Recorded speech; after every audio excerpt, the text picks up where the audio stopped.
Hello friends, welcome to my channel Spice of Life. இன்னைக்கு கிருஷ்ணர் கதையில அத்தியாயம் 12 பார்க்க போறோம். வாங்க கதையை கேட்கலாம். அத்தியாயம் 12 அகாசுர வதம். ஒரு நாள் கிருஷ்ணர் அதிகாலையில் தம் கோபால நண்பர்களுடன் காட்டிற்கு செல்ல விரும்பினார். அவர்கள் தங்கள் மதிய உணவை அங்கு உண்ண திட்டமிட்டிருந்தார்கள். படுக்கையை விட்டு எழுந்ததும் அவர் கொம்பு ஊதி நண்பர்களை எல்லாம் வரவழைத்தார். கன்றுகளை முன்னிறுத்தி எல்லோரும் காட்டை நோக்கி புறப்பட்டார்கள். இவ்வாறு கிருஷ்ணர் தம் நண்பர்களை ஆயிரக்கணக்கில் திரட்டியிருந்தார். அவர்கள் ஒவ்வொருவரும் தம்முடன் தடி, புல்லாங்குழல், கொம்பு, உணவு பை ஆகியவற்றை வைத்திருந்தார்கள். ஒவ்வொருவரின் பொறுப்பிலும் ஆயிரக்கணக்கான கன்றுகள் இருந்தன. சிறுவர்கள் எல்லாம் குதூகலமாக இருந்தார்கள். தத்தம் பொறுப்பில் இருந்த கன்றுகளை மிகுந்த கவனத்துடன் பார்த்து கொண்டார்கள். பல வகையான தங்க ஆபரணங்களால் தம்மை அலங்கரித்துக் கொண்டிருந்த சிறுவர்கள் வழியெல்லாம் மலர்களையும் இலைகளையும் குச்சிகளையும் மயில் இறகுகளையும் செம்மண்ணையும் பொறுக்கிக் கொண்டு சென்றார்கள். அவற்றால் தம்மை விதவிதமாக அலங்கரித்துக் கொண்டார்கள். அப்படி போகும்போது ஒரு சிறுவன் மற்றொரு சிறுவனின் உணவு பையை திருடி மூன்றாமவனிடம் கொடுப்பான். பையை இழந்தவன் அதை மீண்டும் பெற முயற்சிப்பான். ஆனால் பை மற்றொருவனிடம் எரியப்படும். இப்படி அச்சிறுவர்கள் விளையாடியபடி சென்றார்கள். பகவான் கிருஷ்ணர் தூரத்தில் இருந்த ஒரு இயற்கை காட்சியை காண்பதற்காக முன்னேறி சென்ற போது மற்றவர்கள் அவரை பிடிப்பதற்காக போட்டியிட்டுக் கொண்டு ஓடினார்கள். நான் முதலில் கிருஷ்ணரை பிடிப்பேன் என்பான் ஒருவன். இல்லை, உன்னால் முடியாது, நான் தான் முதலில் அவரை தொடுவேன் என்பான் மற்றொருவன். சிலர் புல்லாங்குழல்களையும் சிலர் எருமை கொம்பினால் செய்த குழல்களையும் ஊதினார்கள். சிலர் மயில்களின் பின்னால் சென்று அவற்றை போல் கொக்கரித்து மகிழ்ந்தார்கள். பறவைகள் ஆகாயத்தில் பறந்து சென்ற போது சிறுவர்கள் அவற்றின் நிழல்களை பின்பற்றி அதே திசையில் ஓடி விளையாடினார்கள். சிலர் குரங்குகளின் பக்கத்தில் சென்று ஓசைப்படாமல் உட்கார்வார்கள். சிலர் மயில்கள் போல் ஆடுவார்கள். சிலர் குரங்குகளின் வாளை பிடித்து இழுப்பார்கள். அவை மரத்திற்கு தாவிய போது அவர்களும் பின் செல்வார்கள். குரங்கு பல்லை இழித்தால் சிறுவனும் பல் இழித்து காட்டுவான். சில சிறுவர்கள் யமுனை நதிக்கரையில் தவளைகளுடன் விளையாடினார்கள். தவளைகள் பயந்து போய் தண்ணீரில் குதித்தால் சிறுவர்களும் நதிக்குள் பாய்வார்கள். நீரில் இருந்து வெளிவந்து தம் நிழல்களை கண்டு கோமாளித்தனமாக நடித்து சிரிப்பார்கள். நீரில்லாத கிணறுகளுக்குள் குரல் கொடுத்து எதிரொலி வருவது கேட்டு சிரிப்பார்கள். பகவத்கீதையில் பகவான் கூறியிருப்பது போல் அவர் ஞானிகளால் பிரம்மனாகவும் பரமாத்மாவாகவும் முழுமுதற் கடவுளாகவும் படிப்படியாக அறியப்படுகிறார். இங்கு இதை உறுதி செய்து அவர் அருவவாதிகளுக்கு தம் ஜோதியை காட்டுவது போல் பக்தர்களுக்கு முழுமுதற் கடவுளாக அருள் பாலிக்கிறார். அவரின் புறசக்தியாகிய மாயையின் வசப்பட்டிருப்பவர்கள் அவரை ஒரு அழகிய குழந்தையாக மட்டும் காண்கிறார்கள். எனினும் தம்முடன் விளையாடிய ஆயிரக்குல குழந்தைகளுக்கு அவர் பரமானந்தத்தை அளித்தார். தம் பூர்வ புண்ணியத்தை பெரும் அளவில் குவித்துக் கொண்ட பின்னரே அச்சிறுவர்கள் முழுமுதற் கடவுளோடு சேர்ந்திருக்கும் நிலைக்கு உயர்த்தப்பட்டார்கள். விருந்தாவன வாசிகளின் பரம பாக்கியத்தை யாரால் கணக்கிட முடியும்? அவர்கள் புருஷோத்தமனான முழுமுதற் கடவுளை நேருக்கு நேர் கண்டார்கள். யோகிகளின் இதயத்தில் அவர் வீற்றிருந்தாலும் பல தவங்களை மேற்கொண்டும் சிலரால் அவரை காண முடியாத போது ஆயிரக்குல சிறுவர்களுடன் அவர் சேர்ந்து விளையாடினார். பிரம்ம சம்ஹிதையும் இதை உறுதிப்படுத்துகிறது. உபனிஷத்துகளிலும் வேதங்களிலும் ஒருவன் முழுமுதற் கடவுளை கிருஷ்ணரை தேடலாம். ஆனால் ஒரு பக்தனோடு தொடர்பு கொள்ளும் வாய்ப்பு ஒருவனுக்கு ஏற்பட்டால் அவன் முழுமுதற் கடவுளை நேரில் காணலாம். பற்பல பிறவைகளில் பெரும் புண்ணியத்தை சேகரித்துக் கொண்டிருந்த ஆயிரக்குல சிறுவர்கள் கிருஷ்ணரை நேருக்கு நேர் சந்தித்து அவருடன் விளையாடினார்கள். கிருஷ்ணர் புருஷோத்தமனாகிய முழுமுதற் கடவுள் என்பதை அறியாமலேயே அவர்கள் மிகுந்த அன்புடன் நண்பர்களாக அவர்களுடன் நெருங்கி விளையாடினார்கள். பகவான் கிருஷ்ணர் தம் தோழர்களுடன் பாலிய லீலைகளில் திளைத்திருந்த போது அகாசுரன் என்ற அரக்கன் மிகவும் பொறுமையற்று இருந்தான். கிருஷ்ணர் விளையாடியதை அவனால் சகித்துக் கொள்ள முடியவில்லை. எனவே அச்சிறுவர்களை எல்லாம் கொல்லும் எண்ணத்துடன் அவன் அவர்கள் முன்பு தோன்றினான். வானுலகத்தினர் எல்லாம் அஞ்சும் அளவிற்கு அவன் பயங்கரமானவனாக விளங்கினான். வானுலகத்தினர் தங்கள் வாழ்நாளை அதிகரிக்கும் பொருட்டு தினமும் அமிர்தம் அருந்தினாலும் அவர்கள் அகாசுரனை கண்டு அச்சம் கொண்டு அவன் எப்போது கொல்லப்படுவான் என்று எதிர்பார்த்திருந்தார்கள். மரணம் இல்லாமல் இருப்பதற்காக அவர்கள் அமிர்தம் அருந்தினார்கள். ஆனால் உண்மையில் அவர்களுக்கு தம் அமரத்துவத்தில் நம்பிக்கை இல்லை. மாறாக கிருஷ்ணருடன் விளையாடி கொண்டிருந்த கோபாலர்களுக்கு அசுரர்களிடம் பயம் இல்லை. அவர்கள் பயம் என்பதை அறியாதவர்களாக இருந்தார்கள். மரணத்தை தடுப்பதற்காக செய்யப்படும் பௌதீக ரீதியிலான எந்த ஏற்பாடும் நிச்சயமற்றது. ஆனால் கிருஷ்ண உணர்வில் இருப்பவர்களுக்கு அமரத்துவம் உறுதியளிக்கப்படுகிறது. அகாசுரன் கிருஷ்ணன் மற்றும் அவரின் நண்பர்களின் முன்னால் தோன்றினான். அவன் பூதனா மற்றும் பகாசுரனின் சகோதரன். கிருஷ்ணர் என் சகோதரனையும் சகோதரியையும் கொன்றார். இப்போது நான் அவரையும் அவரின் நண்பர்களையும் கன்றுகளையும் கொள்வேன் என்று அகாசுரன் எண்ணினான். அகாசுரன் கம்சனால் தூண்டிவிடப்பட்டிருந்ததால் தீர்மானத்தோடு வந்திருந்தான். தனது சகோதரனின் நினைவாக எள்ளும் நீரும் இறைக்கும் போது கிருஷ்ணரையும் அவரின் சகாக்களையும் கொன்றால் அப்போது விருந்தாவனவாசிகள் எல்லோரும் தாமாகவே மடிவார்கள் என்றும் அகாசுரன் எண்ணினான். பொதுவாக கிரகஸ்தர்களுக்கு தம் குழந்தைகளே உயிர் நாடி. குழந்தைகள் இறக்க நேரிட்டால் பெற்றோர்களும் அவர்களிடம் கொண்டிருந்த அன்பின் காரணமாக உடனே உயிர் விட்டு விடுவார்கள். இவ்வாறு விருந்தாவனவாசிகள் எல்லோரையும் கொள்வதென்று முடிவு செய்து அகாசுரன் மகிமா என்னும் யோக சித்தியின் உதவியால் மிகப்பெரிய உருவத்தை மேற்கொண்டான். அநேகமாக எல்லா விதமான யோக சக்திகளையும் அசுரர்கள் பெற்றிருந்தார்கள். யோக முறையில் மகிமா சித்தியில் தேர்ச்சி பெற்றவர்கள் தன் உருவத்தை விரும்பிய அளவிற்கு பெரிதாக்கி கொள்ள முடியும்.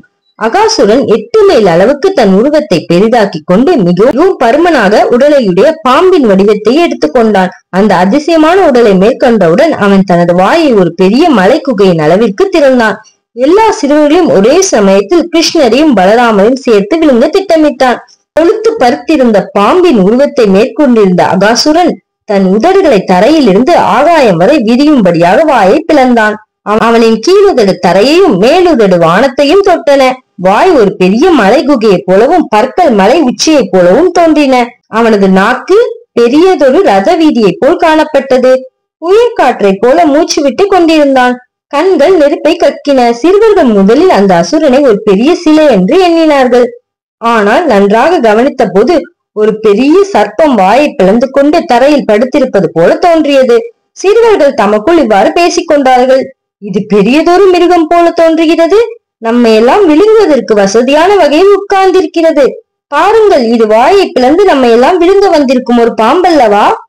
ஒருவன் சொன்னான், ஆம், நீ சொல்வது உண்மை. இந்த மிருகத்தின் மேலுதடு சூரிய ஒளியைப் போலவும் கீழுதடு சிவந்த சூரிய ஒளியின் பிரதிபலிப்பு போலவும் தோன்றுகிறது.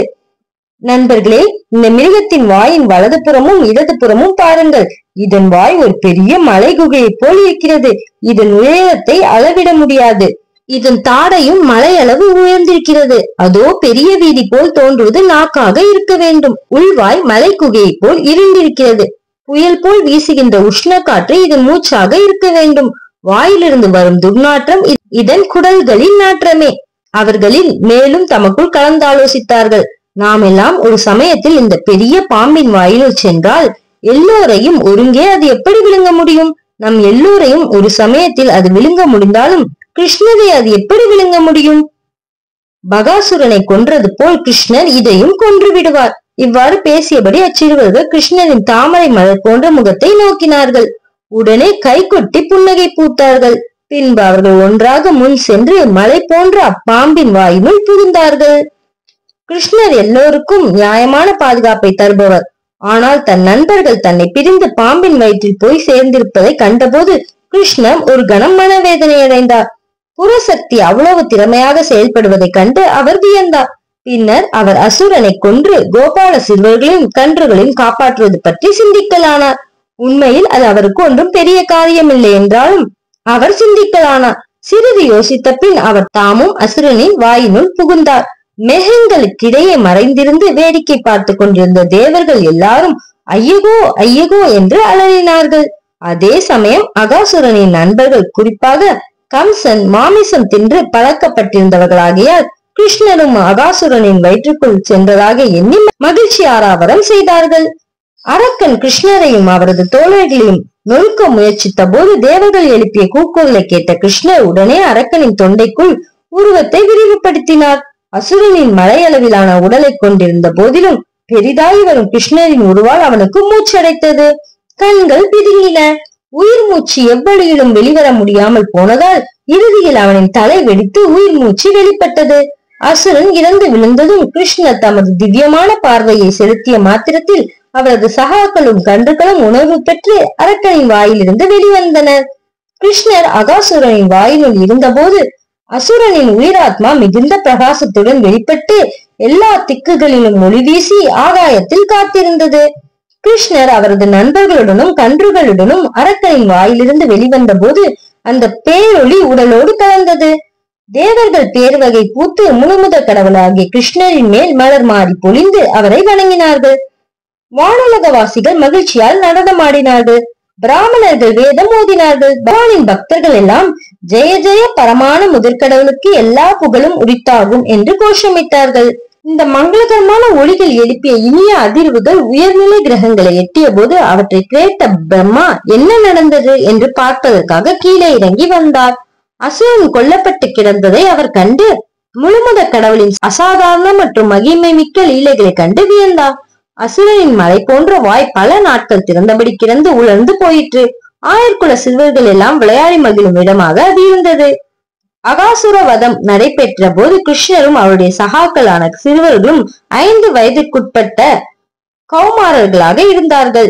5 வயதுக்குட்பட்ட சிறுவர்கள் கௌமார எனப்படுவர். 5க்கு மேல் 10 வயதுக்குட்பட்டவர்கள் பௌகண்ட என்றும் 10க்கு மேல் 15 வயது வரை உள்ளவர்கள் கைஷோர என்றும் அழைக்கப்படுவார்கள். 15 வயதுக்கு மேற்பட்டவர்கள் இளைஞர்கள். அகாசுரன் வதைக்கப்பட்ட சம்பவம் விரஜ கிராமத்தில் ஓராண்டுக்கு யாராலும் பேசப்படவில்லை. குழந்தைகள் தம் 6வது வயதை எட்டியதும் தம் தாய் தந்தையருக்கு வியப்பூட்டும் வகையில் அந்த நிகழ்ச்சியை துரைத்தார்கள். இதற்கான காரணம் அடுத்த அத்தியாயத்தில் தெளிவாகும். தன் நித்தியமான உடலோடு 2 கலக்கும் வாய்ப்பை ஒருவனுக்கு அளிப்பது பிரம்மதேவனை போன்ற தேவர்களை விட பன்மடங்கு மகிமை வாய்ந்த முழுமுதற் கடவுளாகிய கிருஷ்ணருக்கு மிகவும் எளிது. இதை அவர் அகாசுரனுக்கு அளித்தார். அகாசுரன் உயிர்வாளிகளுள் மிக பெரிய பாவி. பாவம் செய்தவர்கள் நிச்சயமாக முழுமுதற் கடவுளுடன் 2 கலக்க முடியாது. ஆனால் இந்த சந்தர்ப்பத்தில் கிருஷ்ணர் அகாசுரனின் உடலுக்குள் புகுந்ததால் அவ்வரக்கனின் பாவங்கள் எல்லாம் களையப்பட்டு விட்டன. ஆராத்திய தெய்வத்தின் வடிவிலான பகவானின் நித்தியமான உருவத்தை இடைவிடாது எண்ணிக்கொண்டிருப்பவர்களுக்கு கடவுளின் ராஜ்யத்தை அடைந்து முழுமுதற் கடவுளோடு இணைந்திருக்கும் பரமான வாய்ப்பு அளிக்கப்பட்டது. எனவே முழுமுதற் கடவுளாகிய கிருஷ்ணர் நேராக அகாசுரன் போன்ற ஒருவனின் உடலில் புகும்போது அவன் நற்பெயர் பெறுவதை நாம் எளிதில் புரிந்து கொள்ளலாம். மகா முனிவர்களும் தியானம் செய்வர்களும் பக்தர்களும் பகவானின் வடிவத்தை எப்போதும் இதயத்தில் வைத்திருக்கிறார்கள் அல்லது ஆலயங்களில் பகவானின் மூர்த்தியை எப்போதும் தரிசித்திருக்கிறார்கள். அவ்வாறு செய்வதன் மூலம் அவர்கள் ஜட மாசுகளில் இருந்து விடுபட்டு முடிவில் கடவுளின் ராஜ்யத்தை அடைகிறார்கள். இப்பக்குவ நிலையை எப்போதும் பகவானை மனதில் எண்ணியிருப்பதால் மாத்திரமே பெறலாம். ஆனால் அகாசுரனை பொறுத்தவரை முழுமுதற் கடவுள் தாமே அவனுள் புகுந்தார். எனவே அகாசுரனின் நிலை சாதாரண பக்தர்கள் அல்லது மகா யோகிகளின் நிலையை விட உயர்ந்ததாயிற்று. கிருஷ்ணரின் பரமான லீலைகளை பற்றி கேட்பதில் ஈடுபட்டிருந்த மகாராஜா பரீட்சித் மேலும் மேலும் அவரை பற்றி கேட்க வேண்டும் என்று விரும்பினார். மகாராஜா பரீட்சித் அவரது அன்னையின் கருவில் இருந்தபோது கிருஷ்ணர் அவரின் உயிரை காப்பாற்றினார். எனவே அவர் தனக்கு ஸ்ரீமத் பாகவதம் சொல்லிக் கொண்டிருந்த சுகதேவ கோஸ்வாமியிடம் மேலும் கேள்விகள் கேட்டார். அகாசுரன் வதம் செய்யப்பட்டு ஓராண்டு ஆன பின்பு சிறுவர்கள் பௌகண்ட பருவத்தை அடையும் வரை யாரும் அந்நிகழ்ச்சியை பற்றி பேசவில்லை என்பதை அறிந்து பரீட்சித் மகாராஜா ஆச்சரியப்பட்டார். இதை பற்றி அறிய அவர் மிகவும் ஆவலாயிருந்தார். ஏனென்றால் அப்படிப்பட்ட நிகழ்ச்சிகள் கிருஷ்ணரின் பல்வேறு சக்திகளின் செயற்பாட்டின் காரணமாக ஏற்பட்டிருக்க வேண்டும் என்பது அவருக்கு நிச்சயமாக தெரியும். பொதுவாக நிர்வாக பொறுப்பில் இருக்கும் சத்திரிய வகுப்பினருக்கு அரசு அலுவல்களின் காரணமாக பகவான் கிருஷ்ணரின் லீலைகளை பற்றி கேட்டுக்கொண்டிருப்பதற்கு நேரம் இருப்பதில்லை. ஆனால் பரீட்சித் மகாராஜா ஸ்ரீமத் பாகவதத்தில் மிகுந்த பாண்டித்யம் பெற்றிருந்த சுகதேவ கோஸ்வாமியிடமிருந்து கிருஷ்ண லீலைகளை பற்றி கேட்கும் நல்வாய்ப்பை பெற்றிருந்தார். இதற்காக அவர் தன்னை மிகுந்த பாக்கியசாலி என கருதினார். பரீட்சித் மகாராஜாவின் வேண்டுகோளுக்கிணங்க சுகதேவ கோஸ்வாமியும் கிருஷ்ணரின் வடிவம், தன்மை, புகழ், அணிகள் ஆகியவற்றின் சிறப்புகளின் அடிப்படையில் கிருஷ்ணரின் பரமான லீலைகளை பற்றி தொடர்ந்து பேசினார். பக்தி வேதாந்தர் எழுதிய கிருஷ்ணர் எனும் நூலில் 12ஆம் அத்தியாயமான அகாசுர வதம் இத்துடன் நிறைவு பெறுகிறது.